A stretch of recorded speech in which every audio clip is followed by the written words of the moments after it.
네, 시간이 되었으므로 포럼을 시작하도록 하겠습니다.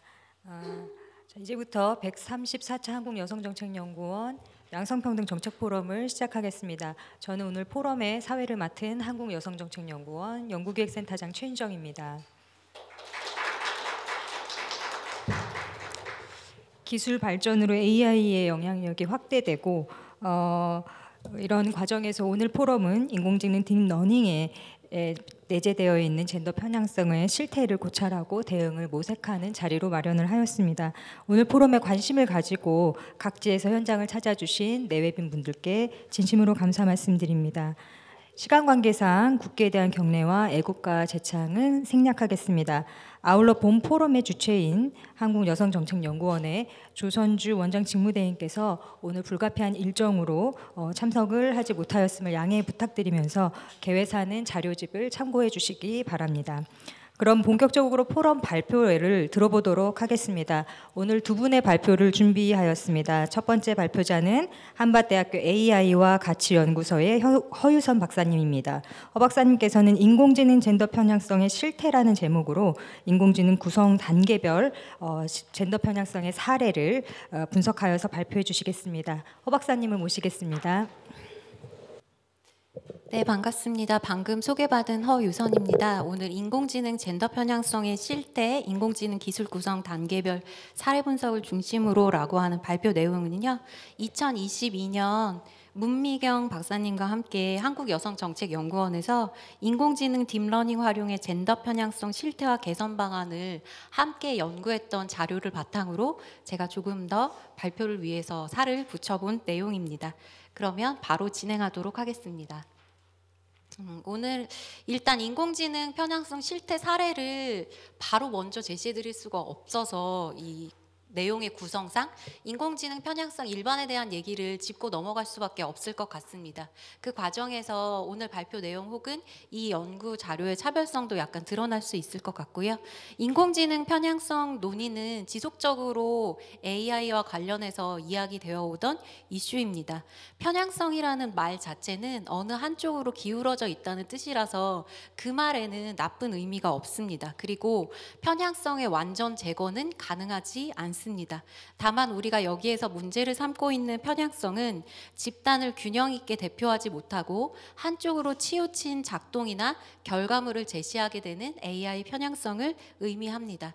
그리고 AI 구성 요소의 핵심은 데이터와 알고리즘이기 때문에 편향성의 종류 혹은 편향성이 어디서 기인하는지도 일반적으로 크게 데이터 편향성과 알고리즘 편향성으로 나누어지고 있습니다. 그리고 이런 방식으로 편향된 인공지능이 작동하는 과정에서 기존 사회의 현존하는 차별을 재생산한다는 것이 문제가 되어서 인공지능에 관한 규범적 문제를 논의하는 인공지능 윤리 논의에서는 이들을 통틀어 인공지능과 차별, 공정성 문제로 연관하여 논의를 하기도 합니다. 이 논의는 2014년 이래 그리고 4차 산업혁명이라는 말이 처음 쓰였던 2016년의 세계 경제 포럼에서도 쭉 계속해서 쓰여오고 있었던 얘기고요. 그와 관련해서 EU에서는 이미 GDPR과 관련해서 관련된 법안도 있습니다. 물론 젠더 편향성을 타겟으로 된 논의는 아니고 어쨌든 인공지능 편향성으로 인한 기존 차별의 재생산 에 관한 우려가 지난 10년 이상 꾸준히 논의되어 왔다는 말씀을 먼저 드리고요. 그래서 그와 관련한 데이터 편향이라고 하는 것은 인공지능을 학습시키는 훈련 데이터가 전체 집단을 충분히 대표하지 못하고 특정 집단만 대표하는 방식으로 치우쳐져 있는 것을 뜻합니다. 예를 들면 안면인식 프로그램 MIT 미디어 랩에서 세계적으로 상용화된 안면인식 프로그램 3가지를 검사를 했는데 IBM, 마이크로소프트 그리고 중국 사람들이 대부분 쓰는 페이스 플러스 플러스라고 하는 그것을 검사를 했는데 대부분 백인 남성일 경우 99% 이상의 일치율을 보이고 피부가 어두운 여성일 경우 35% 이상의 오차율을 보이는 것으로 밝혀졌는데 그 원인은 안면인식 프로그램의 그 데이터 학습 단계에서 백인 남자 얼굴을 주로 학습했기 때문이라고 합니다. 이런 것을 데이터 편향이라고 이야기를 하고요. 알고리즘 편향이라고 하는 것도 있는데 이 알고리즘 편향은 알고리즘이 편향성을 충분히 편향성을 증폭시킬 수 있다는 것을 충분히 고려하지 않으면 언제든지 발생할 수 있는 사례입니다. 길게 설명은 하지 않겠고요. 알고리즘 설계할 때 단지 상관관계에 있는 것을 강한 필연적인 종속관계로 가정을 하거나 그 알고리즘을 설계하는 당시의 사회적이고 문화적인 변화를 고려하지 않으면 그와 관련해서 편향성이 생길 수도 있습니다. 예를 들어서 가지고 온 경우는 영국의 대학 입시 시험에 비견되는 고등학교 졸업 시험을 2020년도에 코로나가 너무 심해서 알고리즘에 의한 평가로 대체를 했는데 그 결과를 살펴보니 상대적으로 낮은 소득 수준 지역의 공립고등학교 학생들의 점수가 예상 점수보다 한 등급 이상 떨어져 나오는 결과가 발생해서 관련 담당 공무원이 사임을 하고 교육부 장관이 나서서 사과를 하고 이 알고리즘에 의한 점수 결정은 없는 걸로 철회를 하는 그런 방식의 경우들이 있었습니다. 그리고 이 인공지능의 편향성을 다루기가 더욱더 어려워지는 이유 중에 하나는 인공지능 기술의 특수성 때문입니다. 소위 인공지능의 투명성, 설명 가능성이라고 불리우는 문제인데요. 원래는 인공지능의 그 기술이 자율성이 높아지면서 인간이 개입하지 않는 부분이 높아지고 복잡해지면서 기술적으로 그 기술을 만든 사람이라고 하여도 100% 그 작동의 근거를 이해하거나 설명하기 어렵다는 기술적 특성에서 발생을 하였다라고 볼 수 있고요. 현실적으로는 그와 관련해서 기술 비전문가나 기술 업체 외부자, 일반 시민들, 이용자들이 그와 관련한 알고리즘 정보에 충분히 접근할 수 없기 때문에 문제가 발생하여도 어디에서 왜 발생하였는지 인지하기가 어렵고 절차를 밟아서 이의 제기를 하기가 어렵다는 현실적인 접근이나 참여 가능성의 문제와도 연결이 됩니다. 그래서 지금까지의 논의들은 이 AI 편향성이 데이터 편향과 알고리즘 편향이 만나고 그와 관련해서 AI 투명성이 낮아지는 문제다라는 것은 이미 다 분석되어진 얘기고요. 그렇기 때문에 대응 방향 또한 데이터 편향을 완화하고 알고리즘 편향을 완화하고 대신 투명성과 설명 가능성을 높이는 방식으로 꾸준히 이미 논의가 되어 왔습니다. 그런데 문제는 10년 동안이나 논의되어 온 얘기가 실제적으로는 뚜렷하게 개선되지가 않고 여전히 문제가 반복되고 사례가 계속해서 보고되고 있다는 점입니다. 그래서 간단히 AI와 젠더 편향의 대표적인 사례의 타임라인을 정리를 해왔는데요. 이건 자료집을 보시면 될 것 같고 우리나라에서 가장 널리 알려진 이슈는 이루다 챗봇의 성희롱이라든가 혹은 성적 차별 혐오 발언 등으로 가장 널리 알려진 것 같습니다. 그리고 여기에는 실제 않았지만 최근에 2023년에는 AI 이미지 생성 그 기술이 역시 또 성적으로 편향된 이미지를 생성한다는 사례가 보고되기도 했습니다. 지속적인 사례 보고가 있었고 그와 관련한 원인 분석과 대응 방안, 그다음에 대응 방침 논의도 지금까지 있어 왔습니다. 그럼에도 불구하고 왜 이런 일이 꾸준히 발생되고 반복되는 것인지 이것을 저희가 문제 삼지 않을 수가 없는데요. 가장 큰 원인은 원칙과 그다음에 실행의 간극이 있을 수밖에 없다라고 하는 것. 그리고 또 하나는 이런 논의가 인공지능 편향성 일반과 관련된 논의거든요.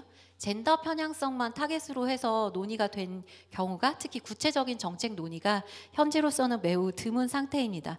그러므로 저희가 할 일은 이론적인 논의와 실천의 간극을 최대한 줄이는 구체적인 정책을 고민을 하는 일이 아닐까라는 생각이 듭니다. 그래서 그런 고민을 위해서 인공지능 젠더 편향성의 대표적인 사례들과 관련 문헌들을 모아서 검토를 해보았습니다.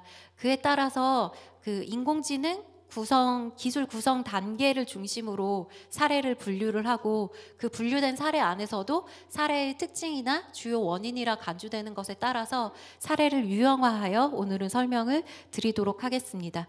기존의 논의는 편향성 일반을 논의를 했고 젠더 편향성을 논의를 할 때도 마찬가지였고 기술 구성 단계별로 논의하지는 않았습니다. 대부분 원인, 데이터 편향성과 알고리즘 편향성 원인을 중심으로 논의를 했는데 보다 구체적인 실천을 모색하기 위해서는 이런 기술 구성 단계별로 사례가 재분석되어야 할 필요가 있다는 생각을 했고, 무엇보다도 이런 방식의 그 기술 구성 그 단계별로 분석을 하면서 AI 기획, 데이터 처리, 알고리즘 설계, 기계학습 모델링 등 AI 제작에 직접적으로 영향을 미치는 행위 주체에 대한 구체적인 지침이 가능하지 않을까 하는 생각으로 이런 방식으로 연구에 초점을 맞췄습니다.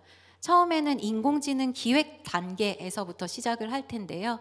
인공지능의 기획 단계에서 가장 두드러지는 유형의 특징 중에 하나는 인공지능의 젠더화입니다.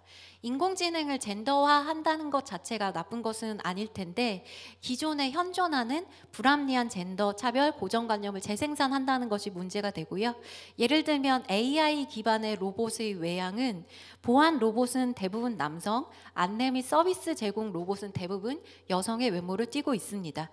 그리고 국내뿐만이 아니라 해외 AI 비서의 설정 대부분 기본값이 여성의 목소리나 음성으로 되어 있었고, 질문을 던졌을 때 성별과 전혀 관련 없는 질문, 어떤 차를 좋아하니? 라고 물어봐도 성별과 관련해서 여자라서 자동차에 관심이 없어요 라고 하는 대답이 나온다던가 하는 문제가 있었고, 아니면 성적인 그 희롱의 말에 그 수동적인 반응을 하면서 과거의 수동적이고 순종적인 여성상을 그대로 반영한다라고 하는 보고들도 있었습니다.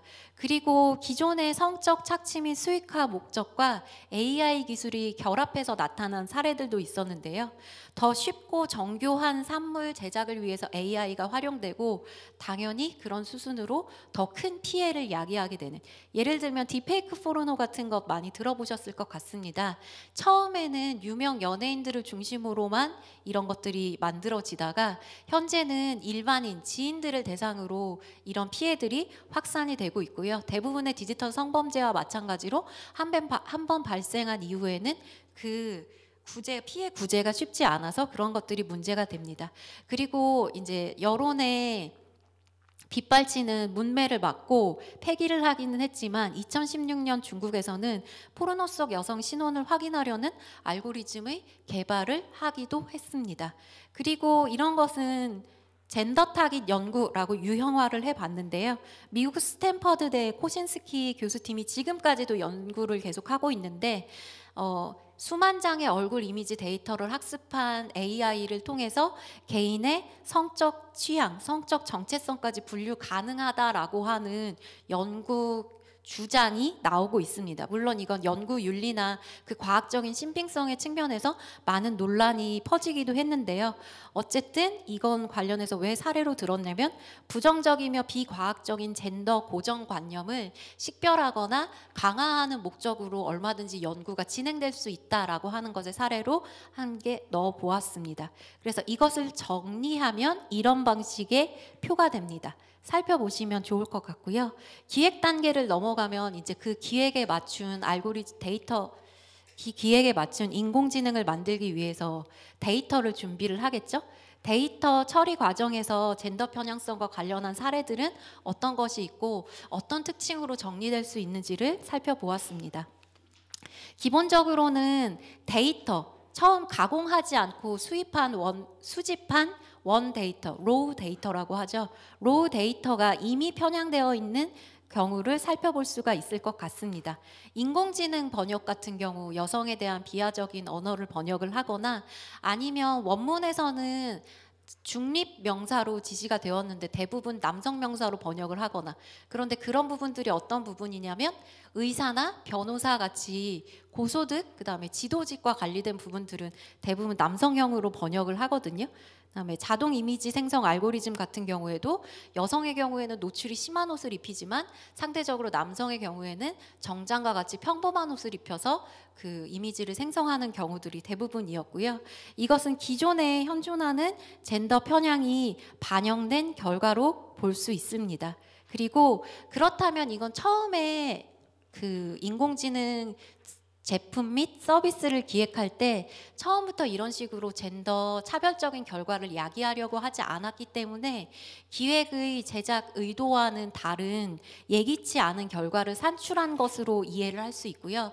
그렇기 때문에 기술을 안정적으로 신뢰하고 믿고 쓸 수 있는지 기술의 강건성과도 연결이 되는 부분이라고 얘기할 수 있을 것 같습니다.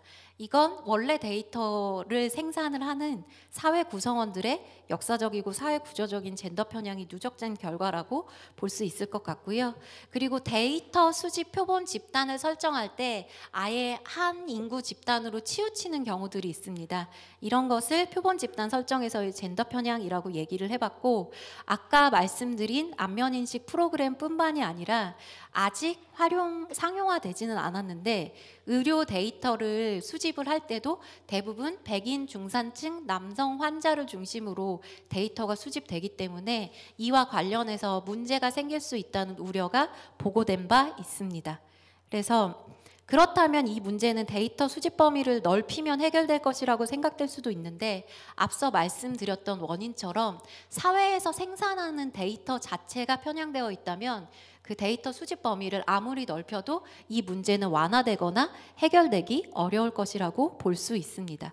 그래서 이것을 표로 정리하면 이런 방식으로 이해하실 수 있을 것 같고요. 세 번째로는 알고리즘 생성 및 학습 등 모델링 단계에서의 젠더 편향성입니다. 그래서 사실 이 단계에서는 이미 앞선 과정들을 많이 거쳤기 때문에 알고리즘 생성이나 학습 등 뭐 하나만 뚜렷이 문제라고 지적을 하는 게 전적으로 타당하지는 않거든요. 그럼에도 이제 사례의 구체적인 분석과 구체적인 대응의 모색을 위해서 연구의 편의상 이런 방식으로 분류를 해보았습니다. 이 단계에서 제시가 되는 사례들은 대부분 이 외에도 복합적인 원인들이 있다라고 하는 사실을 염두해 주시면 좋을 것 같고요. 예를 들면 이렇게 분류를 할 수 있을 것 같습니다. 젠더 편향 실태 및 그 개선에 대한 고려 없는 알고리즘 설계. 이용자 맞춤 광고 알고리즘에서 과학기술 분야라든가 고임금 분야의 그 광고가 여성한테는 훨씬 적게 노출되는 경우들을 알 수가 있거든요. 발견할 수가 있습니다. 그런데 그걸 처음 보고한 연구에서는 그걸 어떤 방식으로 분석을 했냐면, 알고리즘의 젠더 편향이 문제가 되는 것이 아니고 그 여성 광고들 중에 단가가 높은 광고들만이 주로 노출이 되는 것이다 라고 분석을 하고 있습니다. 그런데 이 점을 거꾸로 뒤집어서 생각을 해보면 젠더 편향성에 충분히 주의를 기울이지 않고 광고 수익만을 목적으로 한다면 이렇게 결과적으로는 젠더 차별적인 그 사례가 생기는 것들을 막을 수가 없다는 이야기로 읽을 수 있을 것 같습니다. 그리고 잘 아시는 아마존의 인공지능 채용 프로그램의 폐기 사태도 있었는데요.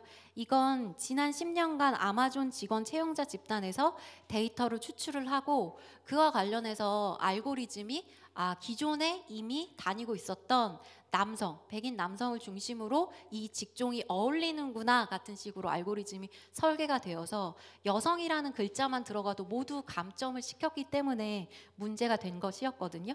아마존이 알고리즘 변수를 설명할 때 다양성이나 젠더 동등 기회, 젠더 형평성 등을 고려하면서 알고리즘을 설계를 했다면 이게 거의 10년에 걸친 알고리즘 개발이었는데, 이런 알고리즘 개발을 폐기하는 그런 비용이 따로 들지는 않았겠죠. 이런 부분들도 생각을 할 수 있을 것 같고, 또 젠더 편향 기반으로 해서 데이터가 그렇게 돼서 알고리즘이 학습되는 경우도 있고, 마지막으로 처음에 말씀드렸던 알고리즘 투명성과 설명 가능성의 문제가 발생된 경우들을 얘기할 수 있을 것 같습니다.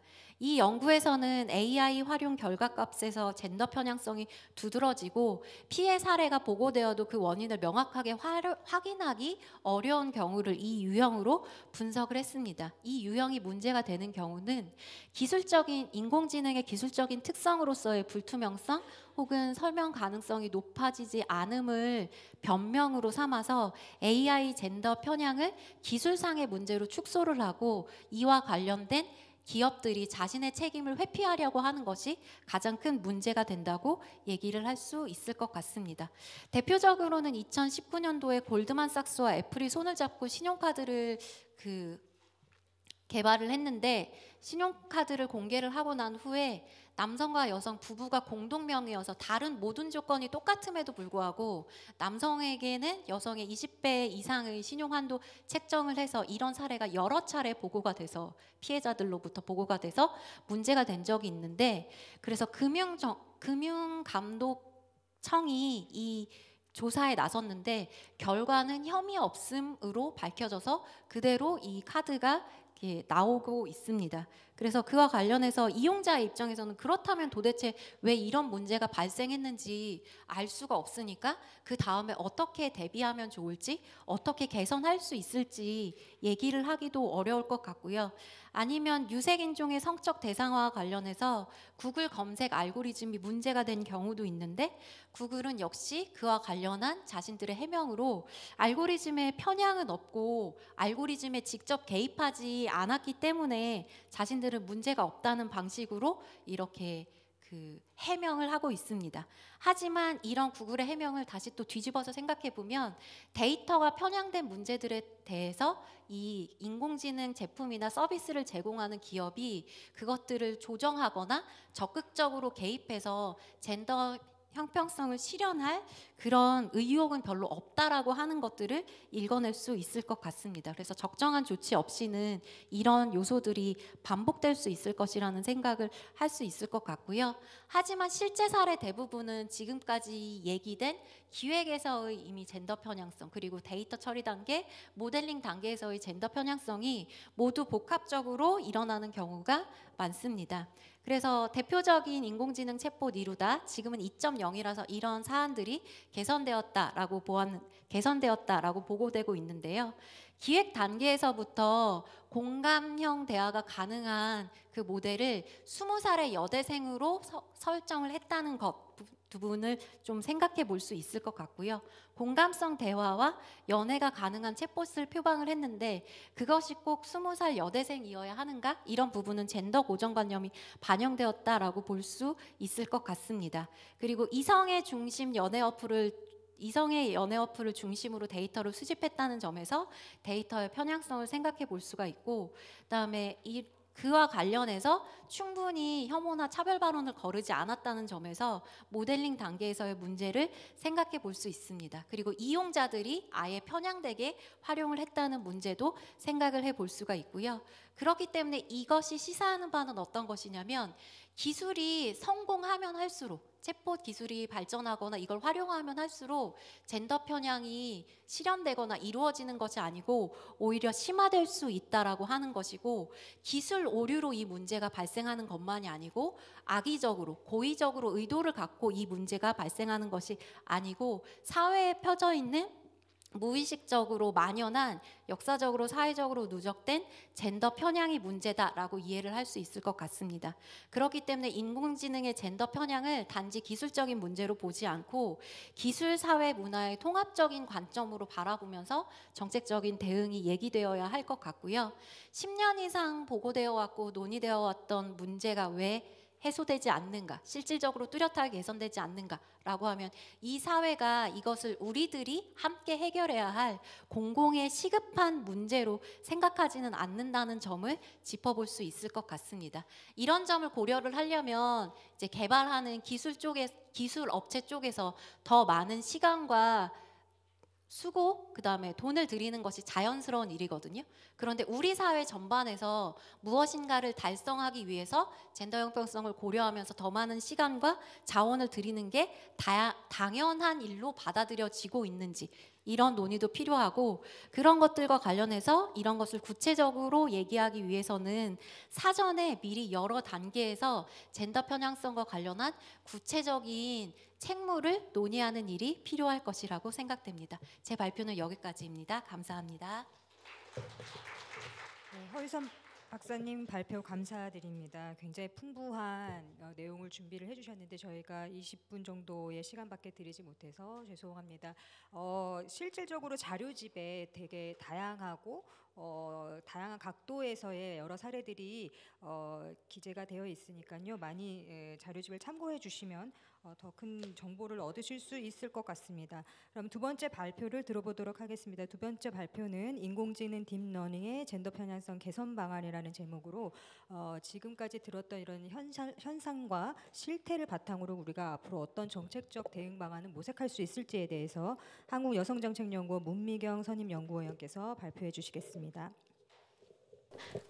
안녕하세요. 한국여성정책연구원 문미경입니다. 저는 앞에서 허유성 교수님께서 사례에 대해서 말씀해 주셨다면 이런 사례에 대해서 우리 정부가 어떻게 대응을 해야 되는가, 앞으로의 방향에 초점을 맞춰서 말씀드리도록 하겠습니다. 제가 PPT를 준비를 했는데요. 이 PPT는 여러분들께 간략하게 말씀드리는 부분이고 포럼집을 참고를 해주시면 좀 더 풍부한 내용을 확인하실 수 있을 것입니다. 서론 부분입니다. 말씀하셨던 것처럼 앞에서 말씀드렸었던 것처럼 인공지능이라는 컴퓨터가 기술이 개발되면서 우리 삶에 상당한 긍정적인 영향을 주고도 있지만 또 한편으로는 차별 문제를 야기하고 차별 금지라고 하는 사회적 가치를 훼손할 여지가 크다라는 부분이 문제가 지적됐고요. 두 번째는 이러한 부분이 계속 삶에 굉장히 밀접하게 밀려 들어오고 있다라는 것이고, 그래서 인공지능이 자동화된 기술에 의해서 인간을 대신하고 그 비중이 점차 커지고 있는 시점에서 이에 유발되는 차별은 사회적 문제로 인식해서 우리가 심층적으로 고찰할 필요가 있다라는 부분입니다. 근데 차별이라는 부분을 다루고는 있지만 그러한 차별이 젠더 관점을 초점을 두고 논의되고 있는 것은 상당히 미흡하고, 그러한 차원에서 본 연구는 젠더 편향성에 초점을 맞춰서 이런 부분의 대응 현황, 젠더 편향성 발생 원인 및 국내 대응 현황을 살펴보고 완화하기 위한 방안으로 법 제도적 측면뿐만이 아니라 우리 사회에서 어떤 부분에 대해서 문제 해결을 위한 노력을 해야 되는지 전반적인 요소들을 살펴보고자 했다라는 부분입니다. 인공지능과 딥러닝입니다. 인공지능에 대해서는 여러분들께서 포럼집을 보시면 될 것 같고요. 딥러닝 또한 포럼집에 나와 있는 내용을 참고하시기 바랍니다. 그리고 인공지능 젠더 편향성이라고 했을 때 우리가 포럼 제목도 인공지능의 젠더 편향성 대응 방안인데요. 젠더 편향성, 최근 인공지능의 도입으로 인해서 표면적으로 가장 눈에 띄게 나타나는 분야의 이슈가 인공지능 편향성이었고, 특히 인공지능 편향성의 문제는 인종과 젠더로 압축되고 있는 양상을 보입니다. 이에 사회적인 우려의 시각과 이에 대한 해결 방안을 모색하려는 윤리적, 사회적, 법적, 기술적인 노력들이 강조되고 있고요. 우리가 얘기하는 여기에서의 젠더 편향성의 의미는 그럼 무엇인가입니다. 그래서 젠더 편향성은 성별에 따라 또는 젠더에 미치는 영향이 편향적으로 나타나는 현상을 의미한다라고 연구진이 정의를 했고요. 이러한 편향성이 AI 기술, 구축의 초기 단계인 기획 및 설계, 그리고 데이터 처리, 알고리즘 생성 및 학습 등의 모델링을 중심으로 인공지능 기술 각 단계에서 발생하거나 활용 단계에서 나타나는 것을 의미하고자 한다라고 저희가 정의했습니다. 그렇다면 젠더 편향성의 유형이 있습니다. 젠더 편향성은 4가지로 지금 나타나고 있는데요. 데이터에 의한 젠더 편향성, 알고리즘에 의한 젠더 편향성, 그리고 인공지능의 젠더 편향성, 인공지능에 대한 젠더 편향성입니다. 이 부분은 포럼집 32페이지를 보고 제가 잠깐 설명드리도록 하겠습니다. 데이터의 젠더 편향성은요, 학습 데이터의 생성 과정에서 데이터 자체의 젠더 편향성이 문제가 되는 경우, 허 교수님도 말씀하셨던 것처럼 한쪽에 어떤 집단이나 또는 인종에 있어 데이터가 편향돼서 들어가는 부분, 이런 부분은 다양성이나 공정성의 문제가 될 수 있고요. 알고리즘의 젠더 편향성입니다. 이거는 알고리즘, 기계의 기술이기 때문에 알고리즘의 형태를 가지고서 이 방향을 끌고 가고 결론을 내는데, 이런 알고리즘 로직을 짤 때 젠더 편향성이 들어갈 수 있다라는 것입니다. 그래서 그림 2에서 젠더 편향성 평가 알고리즘 예시를 뒀을 때 이런 부분에 있어서 성별에 대한 어떤 의문점이라는 물음점을 제시할 수 있는 것처럼 기술에 있어서 노직을 짤 때 일어날 수 있는 젠더 편향성이고요. 세 번째는 인공지능의 젠더 편향성인데, 인공지능의 젠더 편향성은 그대로 생산된 인공지능이 젠더 편향성을 갖고 있는 것입니다. 예를 들어 인공지능에서 제공하는 비서의 목소리가 여성으로 한다든지, 이루다 역시 여자 대학생의 정체성을 가지게 된 것이라든지, 또는 인공지능 비서나 소셜 로봇들이 대체로 어떤 여성형으로 설계된 데서 나온다든지, 이런 것들은 인공지능의 젠더 편향성을 의미한다라고 얘기할 수 있겠습니다. 다음은 인공지능에 대한 젠더 편향성인데요. 이건 인공지능은 빅데이터를 이용해서 계속 발달이 되고 개발이 되기 때문에 유저들에 의해서 일어나는 젠더 편향성입니다. 그래서 학습을 시킬 때 유저들에 있는 성고정관념이라든지 젠더 편향성이 학습되어서 그 결과로 나타나는 것을 인공지능에 대한 젠더 편향성 4개로 볼 수 있다라고 저희가 나눴고요. 그렇다면 국내 인공지능 젠더 편향성 실태 속에서 허 교수님께서 말씀하신 것처럼 실태입니다. 그래서 기획 및 설계 단계 주요 사례에 나타나 있고요. 그 설계하거나 어떤 유형을 짤 때 자체에 어떤 운영자라든지 기획자들의 문제가 될 수 있는데, 이럴 때 이 사람들이 가지고 있는 고정관념으로서의 생산품을 설계하거나 기획하는 단계에서 나타날 수 있는 걸 얘기하고, 두 번째 데이터 처리 단계는 앞에서 말씀드렸던 것처럼 데이터를 입력하는 과정에 있어서 기존의 고정관념이라든지 젠더 편향에 대한 그런 인지들이 들어갈 수 있는 부분, 그래서 이런 부분에서도 젠더 편향성이 나올 수 있고요. 그리고 세 번째가 알고리즘 생성 및 학습 등 모델링 주요 단계입니다. 이거는 인공지능에 대한 어떤 그 부분이라든지 알고리즘에 대해서 나타나고, 또 하나는 이 모델링 단계라고 했을 때는 그 속에 내재되어 있는 여러 복잡 다단한 단계들 속에서 어떤 젠더에 의한 편향성이 복합적으로 나타날 수 있다라는 부분이고요. 그래서 젠더 편향성 실태에서 주요하게 드러나는 점은 우리 사회가 가지고 있는 성별에 대한 차별이라든지 젠더 편향에 대한 인식들이 고스란히 기술 단계에서도 그대로 묻어난다라는 부분입니다. 따라서 어떤 기술적인 측면에서의 문제 해결만이 아니라 다양한 측면에서 우리가 이런 해소를 위한 노력들을 가져야 된다라는 부분을 말씀드릴 수 있을 것 같고요.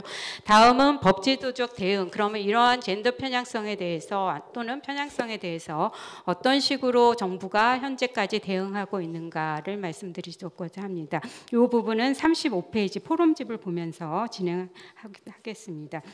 우선 법령입니다. 법령에 있어서는 인공지능이라든지 기술개발적 측면인데요. 저희가 여기서 기술개발 과정과 비기술개발 과정으로 나눴습니다. 이 나눴던 거는 기술개발 과정이라고 하는 거는 인공지능을 만들어내는 기술 단계에 직접적으로 언급되는 조항들이라든지 정보정책이라든지 지침이 있는지를 보는 것이고요.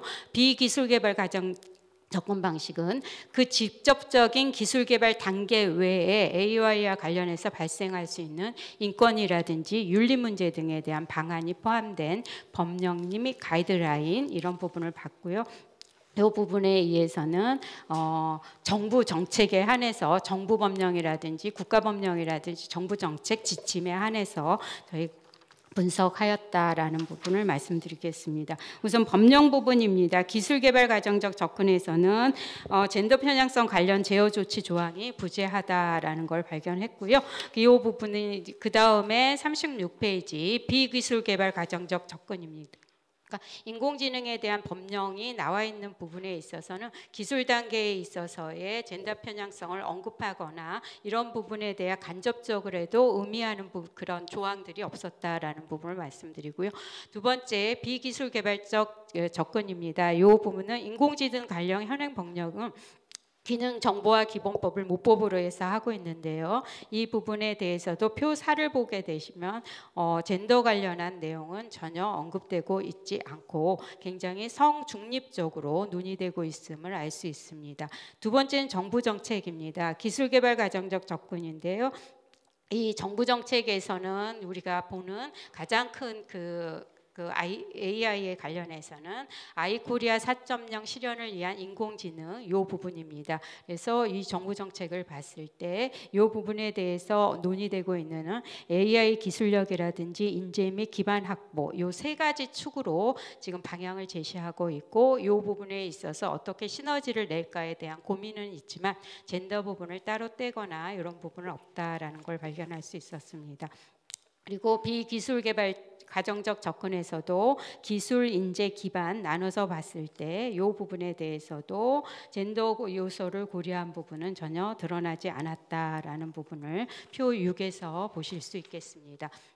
그리고 다음은 정부 가이드라인입니다. 38페이지인데요. 정부 가이드라인은 과학기술부 정통부에서 얘기하는 지능정보사의 윤리 가이드라인이 있고요. 국가인권위원회에서 만든 인공지능 개발과 활용에 관한 인권 가이드라인을 저희가 검토했고 이 외에는 찾기 어려웠습니다. 근데 요 부분에서 기술개발적 접근에서 차별금지라는 내용이 들어가 있는 부분이 있고요. 젠더 관점이 반영된 부분이 있었는데 39페이지에 국가인권위원회에서 22년에 만들었던 인권 가이드라인에 차별금지 조항이 있습니다. 인공지능을 개발하고 활용할 때에는 성적 지향이라든지 사회적 신분 등 집단의 특성에 따라 또 성별에 따라 편향적이고 차별적인 결과가 나오지 않도록 해야 한다라고 지침의 가이드라인에 들어가 있는 걸 발견할 수 있었습니다.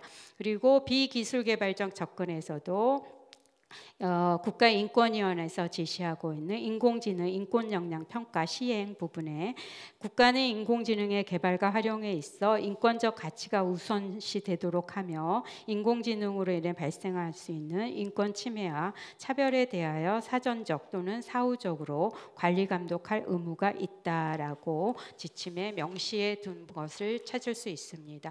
따라서 40페이지에 오셔서요. 현황을 요약해 보면 법령에서 기술개발 과정에서는 성차별 또는 젠더 편향성 제외 조처가 없었다라는 부분이고요. 조항이 부재했다라는 것이고 법령에서 비기술 개발 과정에서는 포괄적 차원으로 불평등 또는 격차 우려를 표현하고 있으나 젠더 편향성 및 성차별에 대한 명시는 없었다라는 부분입니다. 정부 정책에서도 그런 부분을 찾아보기 어려웠고 그 비기술 개발 과정에서도 젠더 관련 내용은 부재했다라는 거. 그다음에 정책 가이드라인에서는 비기술 개발 과정이나 기술 개발 과정에 국가인권위에서 가이드라인에 이런 부분 차별이라는 부분을 넣고 있고 성별이라는 용어를 넣고 있고 비기술개발 과정 국가인권위에서는 차별 조항을 담고 있었다라는 부분입니다. 따라서 저희가 그 실태에서 사례에서 볼 수 있는 그러니까 그 인종이라든지 성별에 대한 차별 이런 부분이 사례의 대부분을 차지하고 있음에도 불구하고 성별에 대한 우리나라는 성별의 초점을 좀 더 맞춰야 되는 부분이 있는데 그러한 부분에 있어서 법 제도적 대응에서는 상당히 미흡한 부분을 볼 수 있었다, 분석할 수 있었다라는 부분입니다. 다음은 인공지능 젠더 편향성 완화를 위해서 그럼 어떻게 해야 되는가 대응 방안입니다. 우선은 기술공학적 차원하고 법제적 차원, 사회문화적 차원으로 제가 언급을 해서 세 방면에서 생태 환경을 조성해야 된다라는 말씀을 드릴 수 있을 것 같고요. 기술공학적 차원에서는 편향성 문제는 인공지능 기술 구성의 매 단계별로 발생할 수 있기 때문에 여기에 해당되는 행위자들이 이런 부분을 인지할 수 있어야 된다라는 부분입니다. 그래서 기술 구성 및 활용 전체 단계의 젠더 편향성 완화를 위한 대응이 필요하다라는 부분이고요. 법제도적 차원입니다. 이 부분에서는 앞에서 본 것처럼 대응 현황이 상당히 미흡하기 때문에 이런 부분으로 보완이 필요하다라는 부분이고 사회문화적 차원에서는 우리가 인공지능 개발 기술 단계별로 젠더 편향성이 발생하고 역사적 문화적으로 누적된 사회 젠더 편향 및 성차별과 연결돼서 고스란히 기술에서 나타나고 있음을 알 수 있었습니다. 따라서 이런 부분에 대해서 교육이라든지 여러 가지 공교육을 통한다든지 법제화하는 방법을 고려해 볼 필요가 있고, 또 하나는 인공지능 기술의 젠더 편향성을 인지하고 이런 부분으로 갈 수 있게끔 인력이라든지 여성 인력이라든지 이런 부분을 양성할 필요가 있다라는 부분입니다. 그래서 개선 방안으로 크게 제가 말씀을 드렸고요. 이러한 내용은 기술개발 과정과 비기술개발 과정으로 나눴고, 포럼집을 보시면 자세한 내용을 알 수 있습니다. 우선 기술개발 과정에서 인공지능 산업행위자의 젠더 편향성 주의 의무 실행 제도화처럼 해서 체크리스트, 젠더 편향성 체크리스트를 개발하고 보급해야 되고요. 지침이라든지 이제 기술 개발 단계별로 조금 더 심화돼서 편향성 완화 지침 개발 및 보급을 해야 되고, 그 다음에 기술별로 기술 단계에 세부적으로 더 들어가서 인공지능 기술별 젠더 편향성 완화 지침의 개발 및 보급, 이런 부분을 만들어서 간단하게라도 만들어서 이런 부분을 인지할 수 있게 해야 된다라는 부분이고, 법제도적 개선 방안입니다. 여기서는 지능정보화기본법에 젠더 고려를 하는 명시를 조항을 만들어야 되고요. 그 다음에 인공지능 윤리평가에 젠더 편향성 금지 항목을 포함시켜야 되고, 성인지 관점에서 AI 윤리심의기구 구성하고 운영해야 되며 편향성 검증 기준 법제화할 수 있게 해야 된다라는 부분이고요. 그 다음에 정부 차원의 AI 젠더 편향성 모니터링 운영을 해야 된다, 이런 부분입니다. 이런 것들은 국제화 기구에서 지금 하도록 공고를 하고 있기 때문에 우리나라에서도 앞으로 받아들여서 나아가야 되는 부분이고, 그러한 부분에 있어서 젠더 편향성을 반영할 수 있는 그런 부분을 제시했습니다. 사회환경 조성 부분에서는 공고육 내에서 인공지능 젠더 편향성 교육이 실시돼야 다라는 부분을 두 가지로 나눠서 얘기를 하고 있고요. 두 번째는 AI 기술 및 기초과학 분야 여성 인재 양성 및 경력 개발 지원을 해서 그 문화 속에서 어떤 젠더에 대한 편향된 인식이나 이런 부분도 함께 완화시키는 노력들이 있어야 된다라고 말씀드릴 수 있겠습니다. 네, 이상입니다. 문미경 박사님 발표 감사드립니다. 문미경 박사님께서 발표해 주신 내용은 저희 연구원이 작년에 수행했던 인공지능 딥러닝 활용의 젠더 편향성 실태와 개선 방안이라는 연구 보고서를 바탕으로 하고 있습니다. 보다 자세한 내용을 알고 싶으신 분께서는 저희 연구원 홈페이지에 연구 보고서를 참고해 주실 수 있고요. 또 간단하게 참고하실 분들은 이슈 페이퍼도 작성이 되어 있으니까 이슈 페이퍼를 참고하시거나, 혹은 유튜브에 가시면 저희가 동영상으로 만든 연구 보고서가 있습니다. 간략하게 참고할 수 있는 몇 가지 자료들이 있으니 많이 활용해 주시기 바랍니다.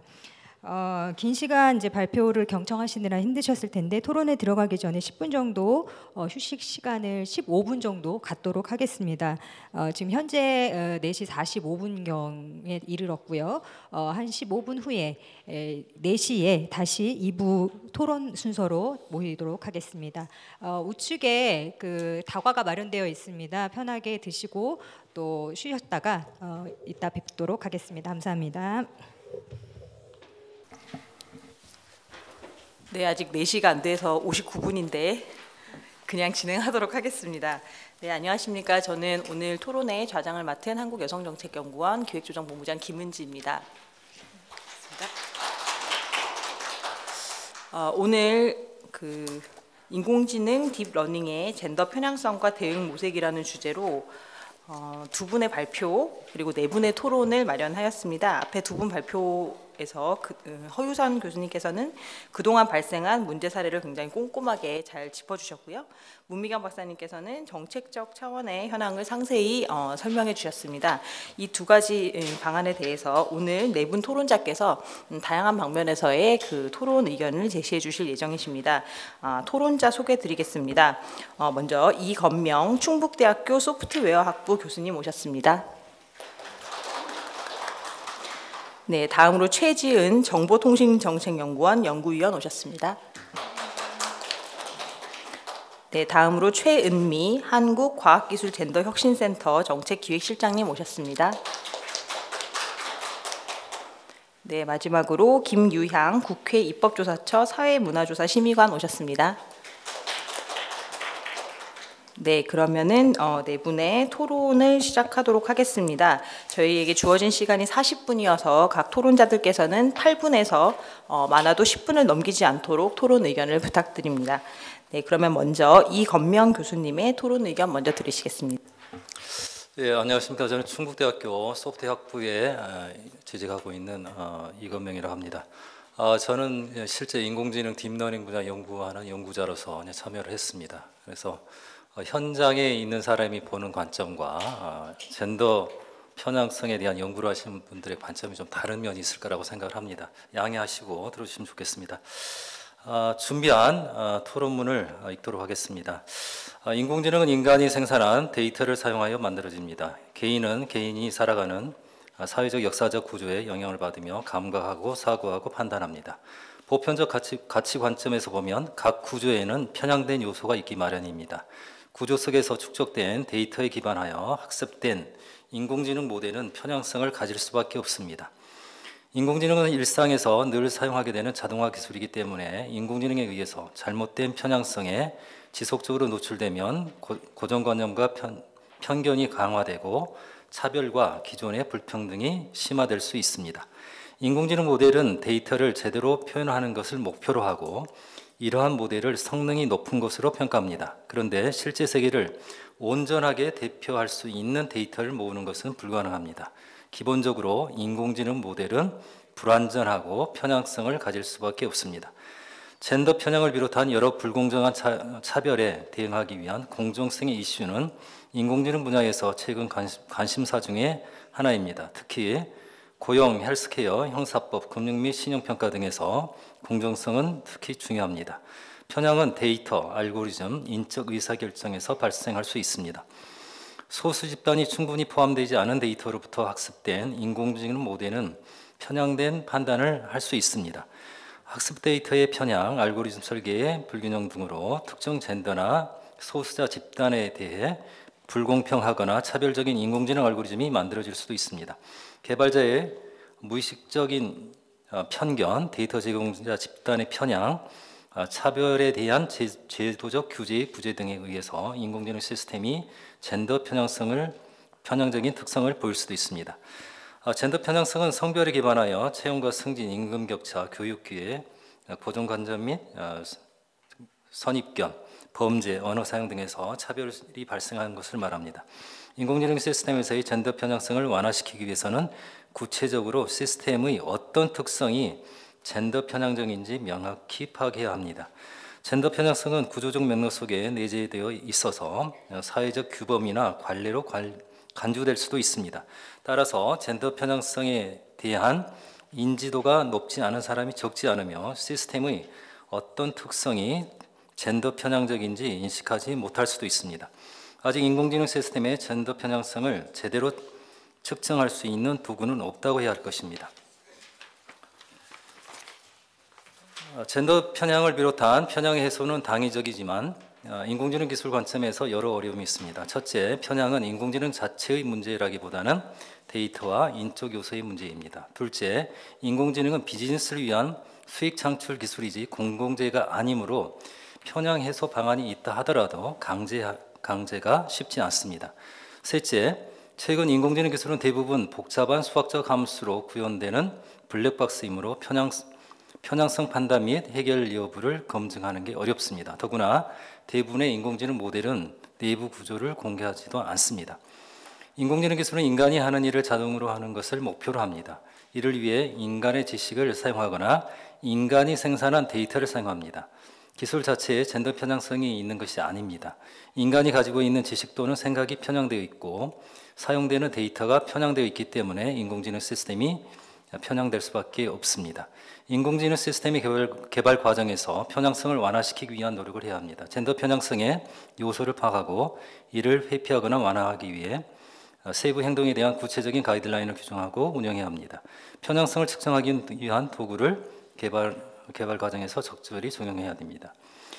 인공지능 공정성 연구에서 개발된 몇 가지 툴들이 젠더 편향성 측정에 사용될 수도 있습니다. 이와 같은 인공지능 기술은 개발의 부수적인 것으로 젠더 편향성 해소를 위한 추가적인 노력을 요구합니다. 인공지능 시스템은 수익 창출을 위한 비즈니스 영역의 기술입니다. 기업은 고객의 만족을 최대하여 수익 창출을 극대화할 수 있도록 인공지능 서비스를 개발합니다. 고객의 만족은 서비스 품질에 의해 크게 영향을 받습니다. 기업은 정확도 등 서비스 품질을 높이기 위한 노력을 합니다. 젠더 편향성을 완화시키도록 인공지능 모델을 개발하려면 비용이 더 들 수도 있고 어떤 경우에는 성능이 떨어질 수도 있습니다. 예를 들면 젠더 정보에 무관하게 인공지능 모델이 개발될 수 있도록 하는 적대적 학습을 적용하는 경우 모델 개발에 비용 증가가 있을 뿐만 아니라 성능이 저하되는 경우도 있습니다. 젠더 편향성이 있는 서비스에 대한 만족도가 높은 경우도 있습니다. 추천 서비스에서 젠더 편향성이 문제로 지적되지만 어떤 사용자 연구에 따르면 젠더 편향성을 제거한 추천 서비스보다 젠더 편향성이 있는 추천 서비스에 대한 만족도가 높은 경우도 있습니다. 차별 방지라는 가치를 위해 젠더 편향성이 완화된 인공지능 서비스를 요구하기 위해서는 기업의 비용에 대한 사회적 부담도 필요합니다. 기업의 자발적 노력에만 기대할 수 없고 사회적 합의에 따른 제도적 규제가 있어야 합니다. 유럽의회에서 금년 6월 인공지능 법안이 채택되면서 본격적인 승인 절차가 진행 중에 있습니다. 인공지능 법안에서는 인공지능 시스템을 위험도 기업안으로 수용 불가 위험, 고위험, 제한적 위험, 최저 위험 등 4개 범주로 나눕니다. 이 법안의 134조에서 고위험 인공지능 시스템의 경우 서비스 제공자는 시스템의 판단에 영향을 받는 사람에게 그 영향을 받는 사람의 수준에 맞는 설명을 제공할 수 있어야 한다는 것을 명시하고 있습니다. 고위험 범죄에 속하는 채용, 인사관리, 법집행, 사법, 교육, 직업훈련 관련 서비스에서는 서비스 대상자에게 설명 기능이 제공되어야 합니다. 국내에서도 이와 같은 규제나 권장이 머지않아 시작될 것으로 예상됩니다. 판단에 대한 설명을 제공하는 설명 가능 인공지능 기술은 비교적 최근 활발히 연구가 진행되고 있지만 딥러닝 모델 등에 대해서는 설명 기능이 아직 충분하지 못합니다. 향후 설명 가능 인공지능 기술이 발달하고 고위험 범주의 서비스에 대해 설명 기능을 제공해야 하는 상황이 되면 젠더 편향성이 크게 완화될 수 있을 것입니다. 이와 함께 인공지능 기술과 젠더 편향성에 대한 리터러시를 향상시켜 사회 구성원들의 최신 기술 도입에 대한 영향과 사회적 가치에 대한 관심도를 높여야 할 것입니다. 발제 1에서 젠더 편향성 실태에서 지적한 바와 같이 젠더 편향은 기술의 오류로 발생하는 것이 아니며 관련자의 의식 편향이나 의도에 의해서만 있는 것도 아닙니다. 사회 구조에 영향을 받는 인간에 의한 또는 인간에 대한 데이터를 사용하기 때문에 발생합니다. 차별을 고착시키고 심화시킬 수 있는 것을 미리 감지하고 대응하는 것은 당연합니다.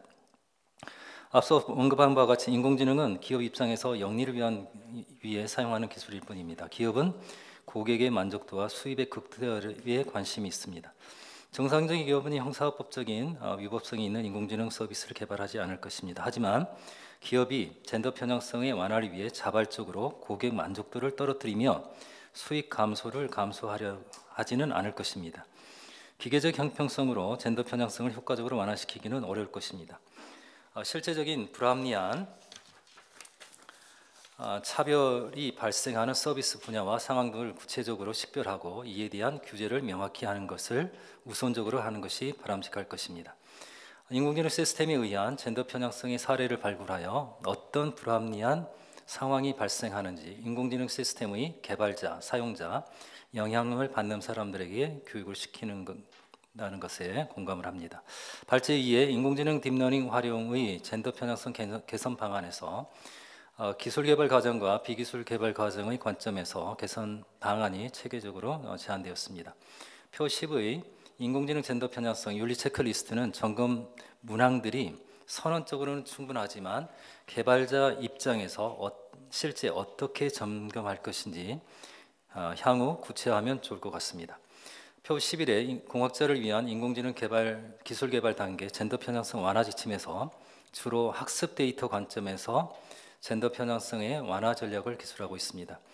젠더 편향성은 학습 데이터 측면에서도 발생할 수 있지만 학습된 데이터에 의해서도 발생할 수 있습니다. 학습된 모델에 대해서 편향성을 어떤 측면에서 평가할 수 있는지에 대한 지침도 향후 보충되면 좋을 것 같습니다. 표 12에 인공지능 기술 젠더 편향성 완화 지침에서 기술적인 요소들에 대한 지침을 제시했습니다.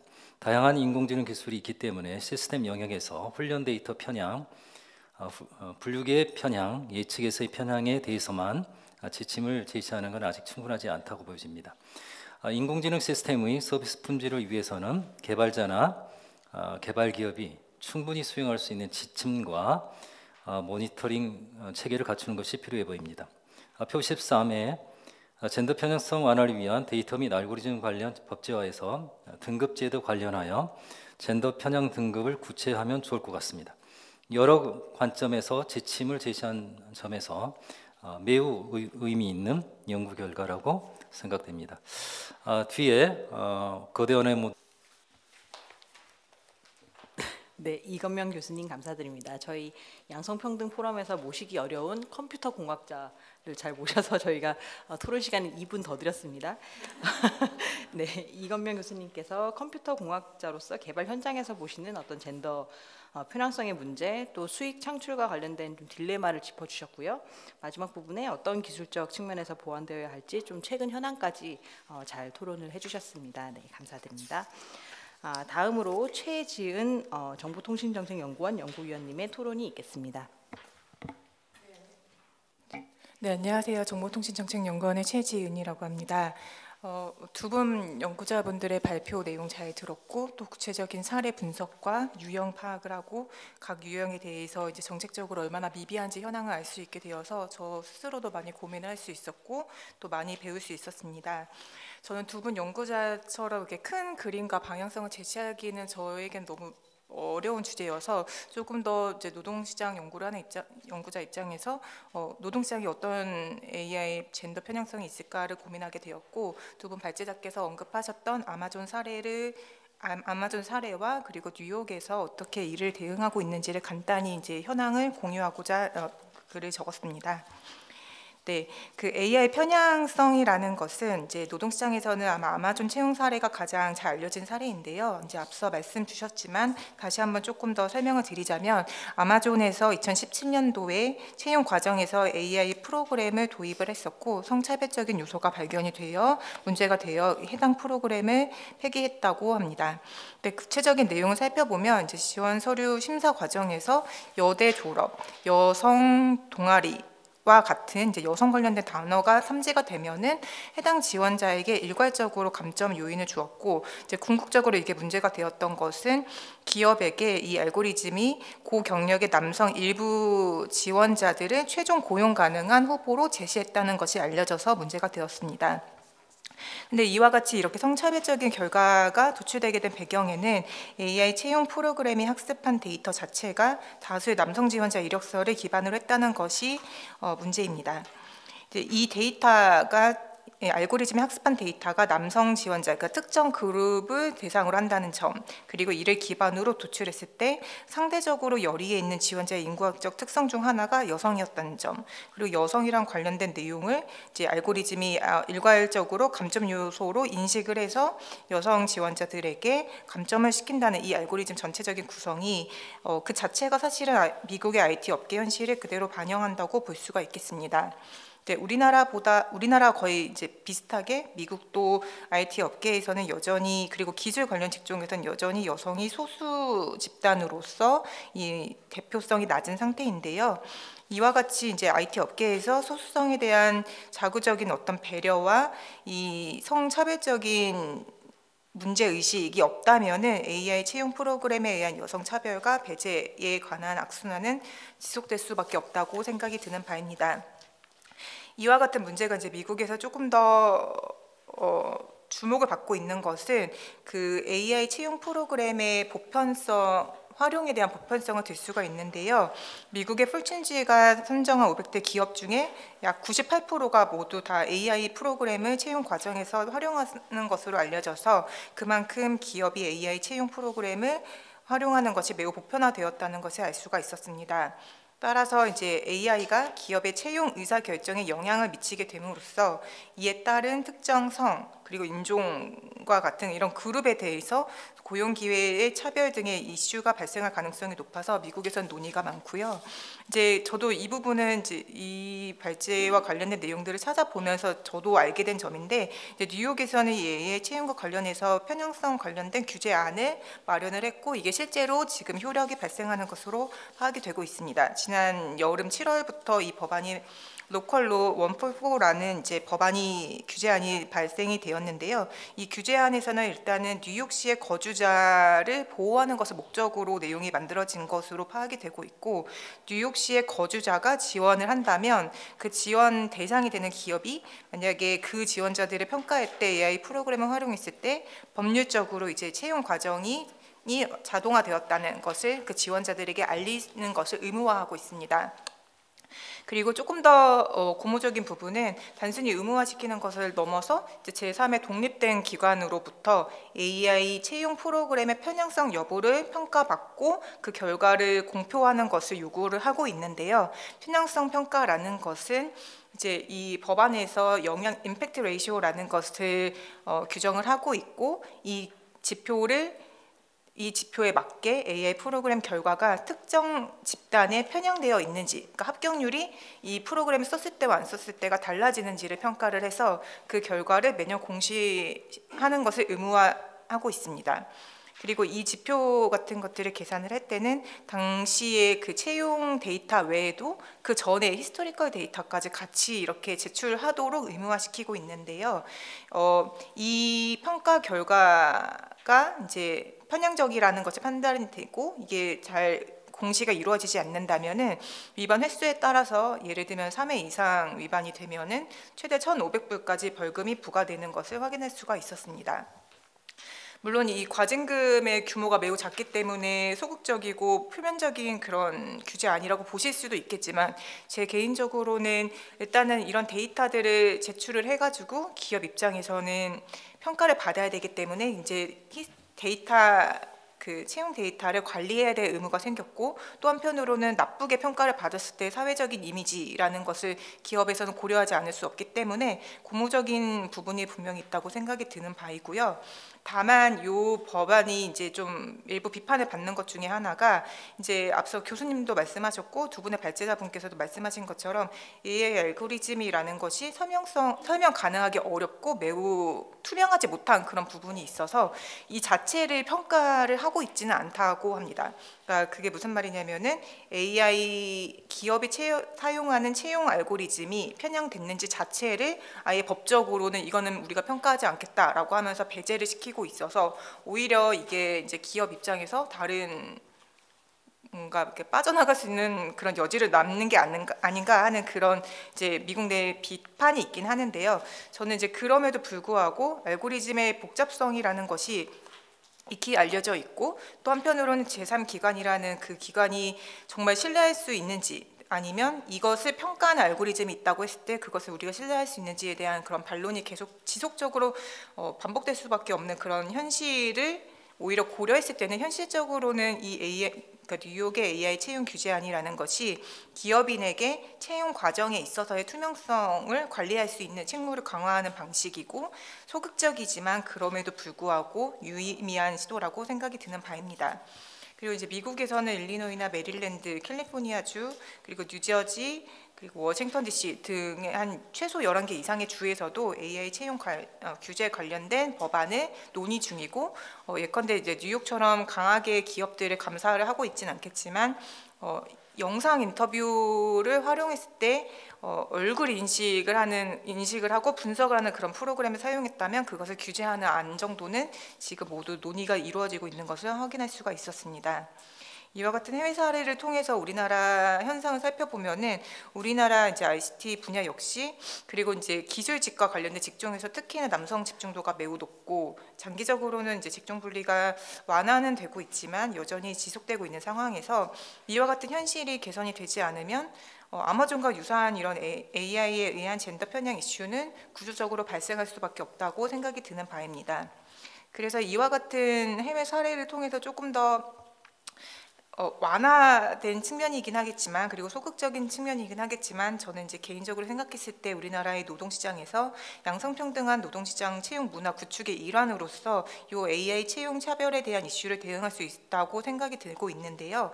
예를 들면 우리가 규제안을 마련하고 그것을 강압하는 데까지는 시간이 오래 걸리겠지만, 적어도 AI 채용 시스템을 도입하는 기업에게 젠더 편향성을 검증하고 오류를 어떻게 방지할 것인지에 대한 전사적인 계획, 그리고 기업 리더들에 대한 그 의지를 검토하고 질의하는 그런 포럼들을 통해서도 얼마든지 오랜 시간이 걸리겠지만 그런 문화를 좀 구축할 수 있다는 생각이 들었고요. 또 한편으로는 대기업의 채용 전문가들의 포럼을 통해서 기업인들과 함께 이 AI에 의해서 고용 차별이 어떻게 일어날 수 있는지에 대한 문제점과 대응에 대해서 지속적으로 논의를 함으로써 그 사람들의 문제의식을 고취시킬 필요가 있다는 생각이 들었습니다. 노동시장 내 AI 채용 차별에 대한 사회적인 인식과 주의, 개선 의지를 형성하는 환경 그 자체가 저는 이제 법제도만큼이나 중요한 부분이라고 생각이 드는 바이고요. 장기적으로 이와 같은 이런 환경을 조성하는 부분들이 잘 이루어질 수 있도록 제도적으로 그리고 보완될 수 있는 심도 있는 연구와 사회적인 논의가 지속되기를 바랍니다. 감사합니다. 네. 시간을 지켜주셔서 감사드립니다. 네, 젠더 차원에서 굉장히 중요한 노동 이슈와 관련해서 AI를 채용에 활용할 경우의 문제점에 초점을 두고 뉴욕시의 실질적인 어떤 법안의 사례를 가지고 굉장히 정책적 함의가 큰 토론을 해주셨습니다. 감사드립니다. 다음으로 최은미 한국과학기술 젠더혁신센터 정책기획실장님의 토론이 있겠습니다. 네, 안녕하세요. 저는 한국과학기술젠더혁신센터의 최은미라고 합니다. 먼저 우선 심도 깊은 연구로 발표해 주신 두 발제자분들께 감사 말씀드리면서 발표 내용을 들으면서 추가로 제가 짚고 싶은 이슈들, 그러니까 이슈 레이징 차원에서 한번 말씀드려 보겠습니다. 저는 그 무의식에서 오는 젠더 편향성, 이 문제가 어디서부터 오느냐, 이 점부터 시작을 하고 싶습니다. 보 박사님 토론집에서 언급하신 것처럼 뭐 기술 개발의 기획부터 로직을 만들 때, 활용을 할 때 그때 어느 단계에서든 젠더 편향성이란 것은 나타날 수 있는 것입니다.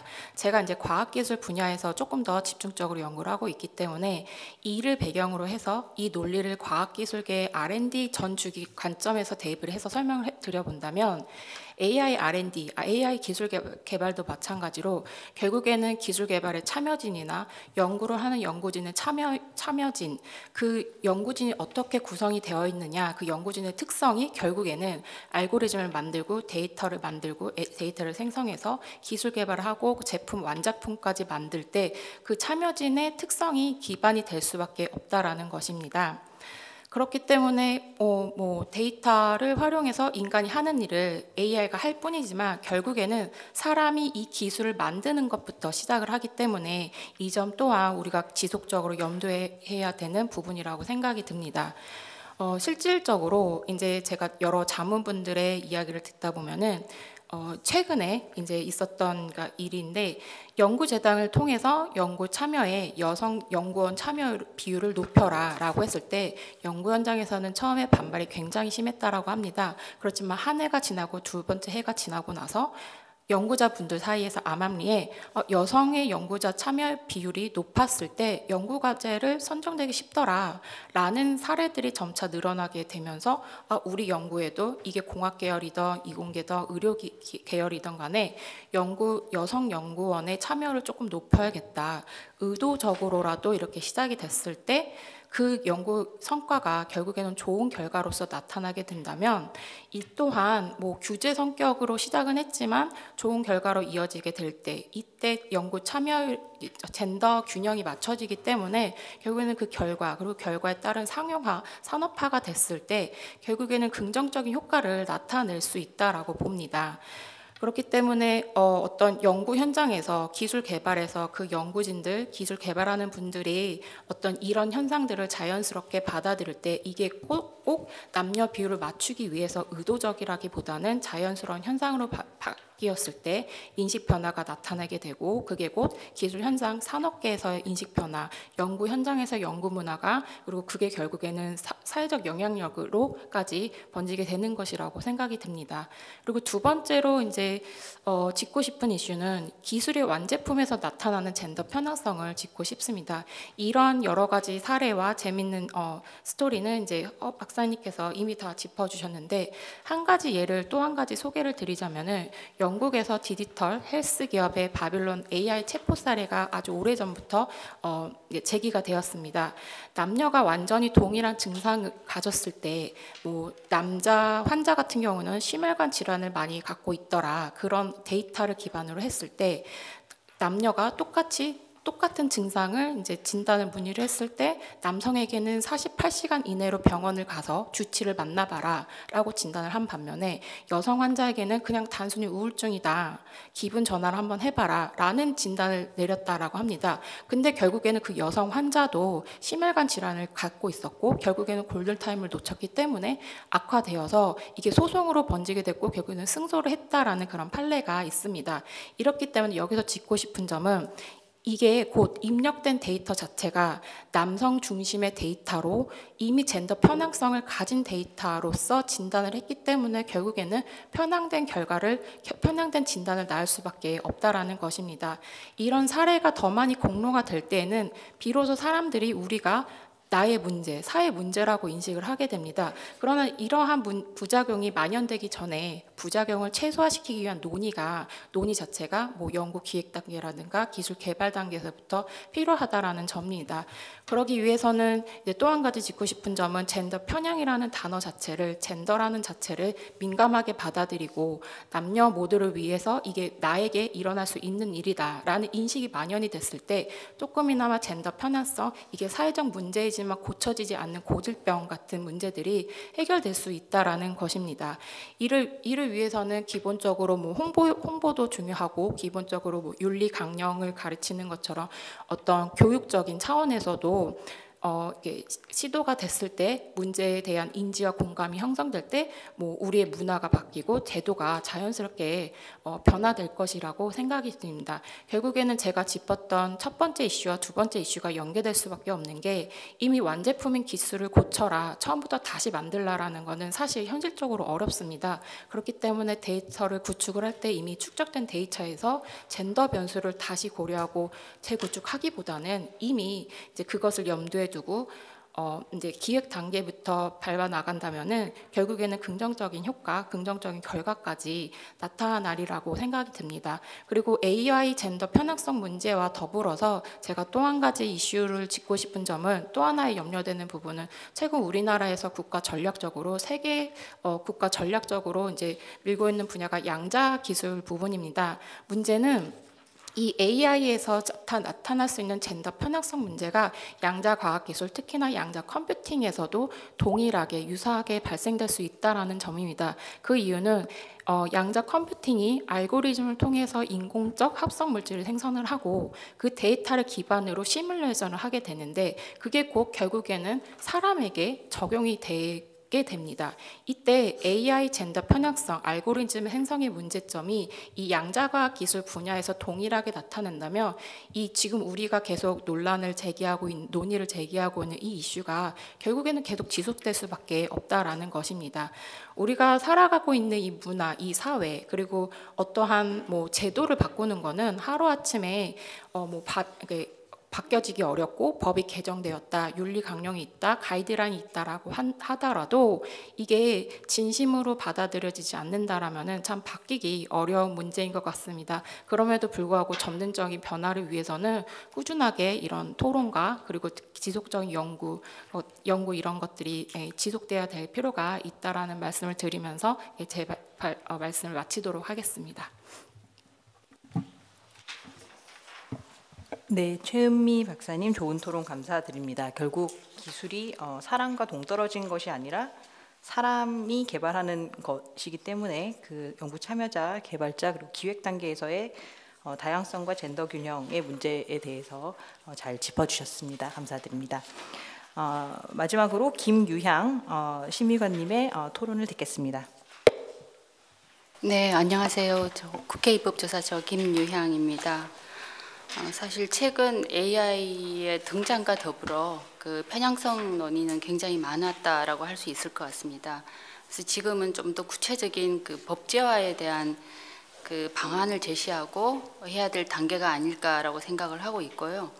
다행히 그 EU나 영국 그리고 한국에서 최근 AI 인공지능법 관련한 그 법제화 논의가 아주 활발하게 진행되고 있고, 그리고 바로 얼마 전 11월 1일 그 영국 인공지능 안전성 정상회의 이런 게 열렸는데요. 거기에 이제 우리나라가 참여해서 디지털 권리 장전을 이번에 새로 이 업데이트를 했거든요. 그 디지털 권리 장전에 대해서 이제 발표를 한 것 같더라고요. 제가 권리 장전을 업데이트하는 단계에서 그 내용을 좀 본 적이 있는데, 사실 이 권리 장전은 안전, 신뢰, 공정, 권리 보장 이런 거에 주로 초점이 맞춰져 있다 보니까 이런 편향성이나 이런 거에 대한 적극적 대응 이런 것들은 들어있지 않더라고요. 근데 6개월 후에 그 차기 정상회의가 다시 있고 28개국 정도가 참여를 하는데, 우리가 또 의장국이고 공동 주최국이에요. 그랬을 때 좀 적극적으로 그 지금 논의하고 있는 오늘의 세미나와 같은 이런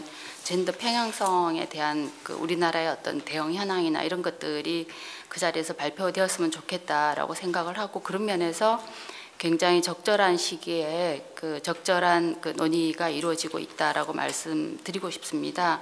그래서 두 분 그 발제문이 아주 충실한 발제문이라서 공부도 많이 되었습니다. 그래서 오늘 저는 사실 그 최근 그 2023년이 AI의 일상화 원년이라고 얘기를 하잖아요. 그래서 사실 저도 챗 GPT부터 시작해서 바드나 이런 거 팔로잉 하는데 정신이 없을 정도인 거예요.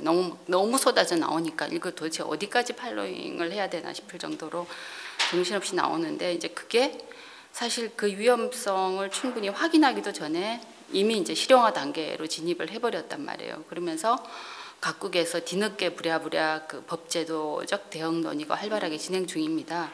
근데 발제문들 같은 경우는 그 딥러닝 활용의 젠더 편향성 개선 방안이라든지 현재 편향성의 실태에 대해서 잘 정리하고 있고, 저는 굉장히 실효성 있는 개선 방안을 제시하고 있다라고 생각을 합니다. 그래서 유용한 정책적 제안이 될 것으로 보이는데, 저는 이제 제가 국회 입법조사처에 있고 해서 최근 유럽 의회의 인공지능 법안하고 한국의 인공지능 법안 동향을 중심으로 인공지능 젠더 편향성 개선을 위한 시사점을 제시하고자 합니다.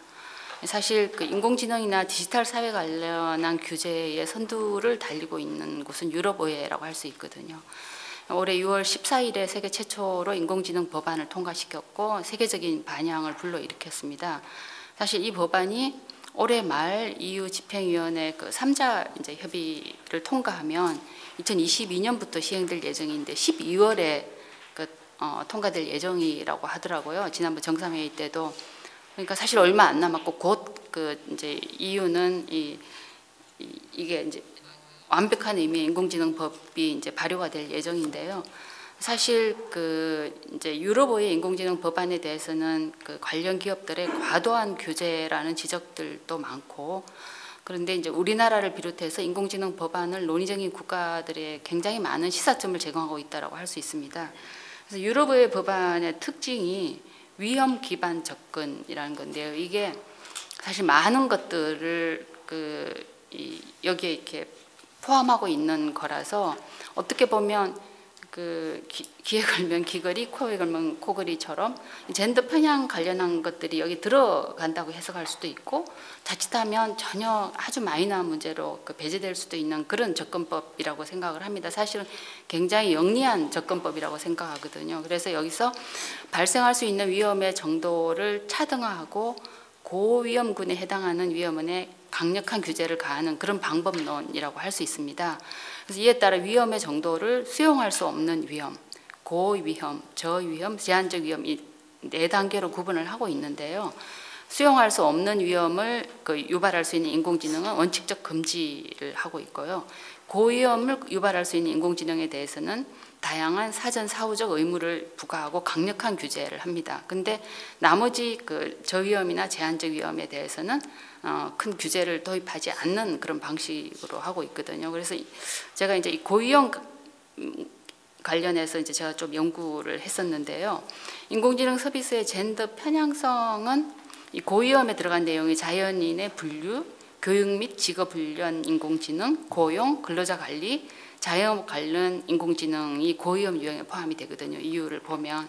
근데 젠더 편향성을 굳이 이제 해석을 한다면 이 고위험 유형에 저는 포함할 수 있다라고 생각을 하고 있어요. 그래서 명확하게 포함만 된다면 서비스 단계에서 굉장히 강력한 규제를 받게 될 수가 있다라고 생각이 들고요.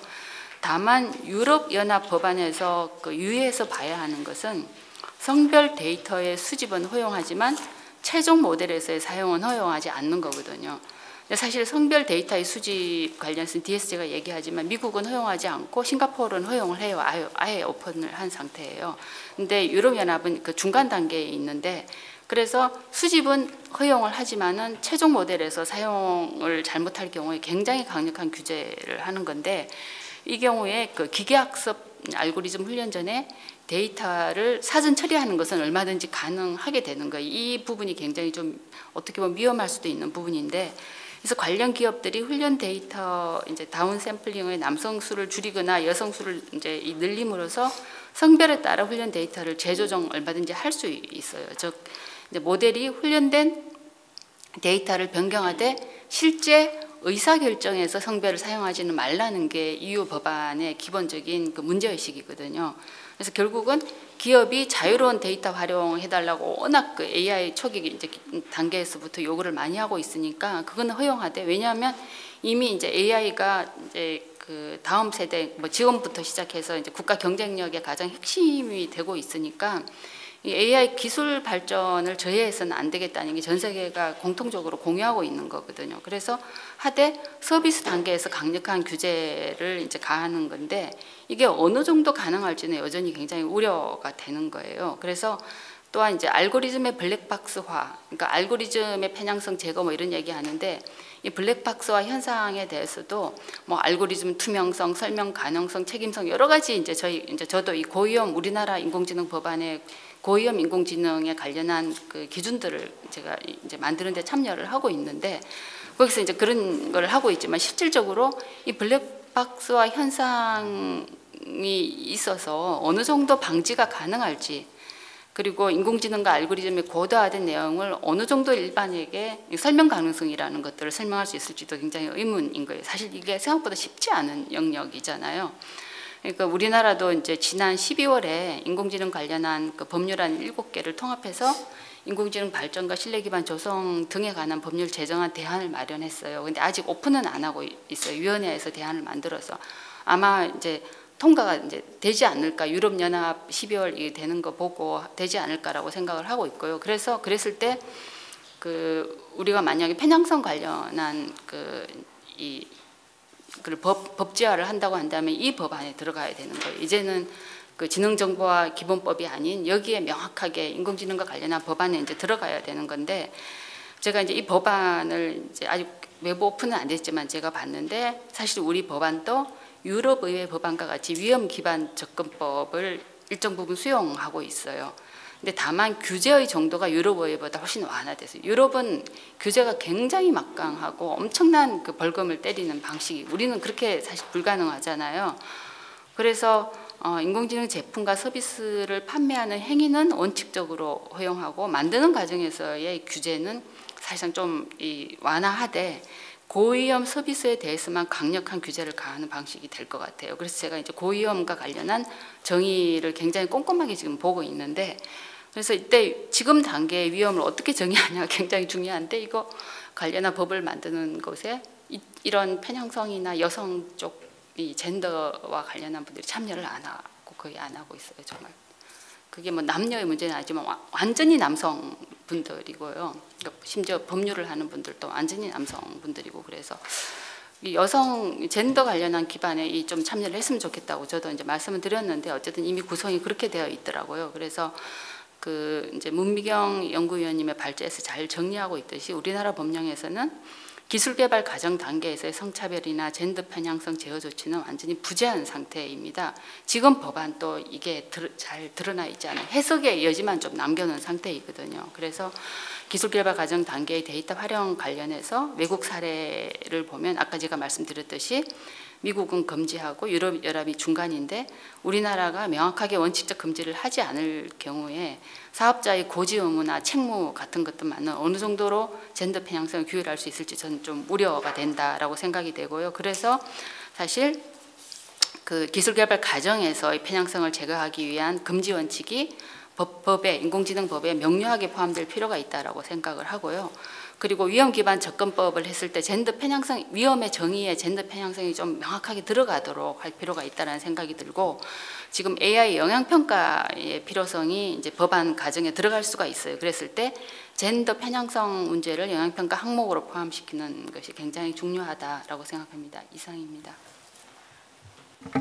네, 김유향 심의관님의 굉장히 따끈따끈한 유럽 의회에서 실제로 어떤 식으로 규제가 이루어지고 있고 그것이 한국에서 어떻게 법안화가 되고 있는지에 대한 현황을 아주 잘 말씀해 주셔서 저희가 정책 기여도를 어느 방향으로 내야 될지에 대해서 좀 좋은 토론이 된 것 같습니다. 좋은 토론 감사드립니다. 혹시 청중 중에서 한두 분 정도 질의나 의견이 있으시면 받고 없으시면 있으실까요? 있으시면 이렇게 손을 들어주시면. 네, 오늘 너무 발표와 토론이 훌륭했기 때문에 더 이상의 뭐 추가 말씀이 없으신 것으로 저희가 이해를 하고 그러면 두 분 발표자의 뭐 종합 의견을 듣고 그리고 마무리하도록 하겠습니다. 허유선 박사님 먼저 하시고 문미경 박사님 하시는 순서로. 네, 오늘 딱히 질의가 있었던 건 아니어서 그냥 뭐 종합하시고 의견을 오늘 토론 소감을 말씀해 주셔도 좋고요. 네, 바로 부탁드립니다. 네, 오늘 토론자 선생님들의 말씀 덕분에 저도 여러 가지를 더 추가적으로 새삼스럽게 생각하게 되었고요. 인공지능 기술이 우리에게 굉장히 새로운 것으로 여겨지지만 실제로 우리는 언제나 항상 새로운 기술과 살아왔거든요. 그리고 그 안에서 인간으로서 혹은 사람으로서 추구해야 될 것들과 새로운 것들을 부합시키고 연결시키고 그로 인한 부작용은 가능한 제어하려 하면서 살아왔던 것 같습니다. 그래서 그런 과정 중에 일환으로 이런 부분들이 생각이 되었으면 좋겠고 그리고 기술산업 인력과 관련해서도 더 생각해 볼 필요가 있는데 문제를 한 명만 제기하면 그건 굉장히 사적이고 개인적인 문제 제기가 되기 쉽거든요. 그런데 거기에 공감하고 함께 발언하는 공감자들이 공감 집단이 형성될 때 그때서야 그 문제는 우리의 집단의 공공의 문제로 생각될 수가 있습니다. 그런 점에서 연구 인력이라든가 기술산업계의 인력의 그 양성평등 부분이 좀 더 진작되어야 할 필요가 있다는 생각이 들고요. 또 인공지능 기술이라고 하는 것을 이해하려면 어렵기는 하지만 제일 처음 서두에서 말씀드린 것처럼 어떤 기술이든지 인간으로서 사람으로서 잘 사는 사회와 삶을 위해서 활용되고 도입될 필요가 있다는 점을 계속 염두하면서 논의가 진행되면 이런 부분들이 시간과 함께 점차 개선될 수 있지 않을까라는 생각을 합니다. 이상입니다. 네, 토론 심도 있는 토론 감사드리고요. 우선 제가 말씀드리고 싶은 것은 제 원고가 작년에 저희 연구기획팀장님도 말씀하셨던 것처럼 우리 원에서 나온 보고서 내용을 제가 발췌해서 정리했습니다. 인공지능 딥러닝 활용의 젠더 편향성 실태와 개선 방안이고요.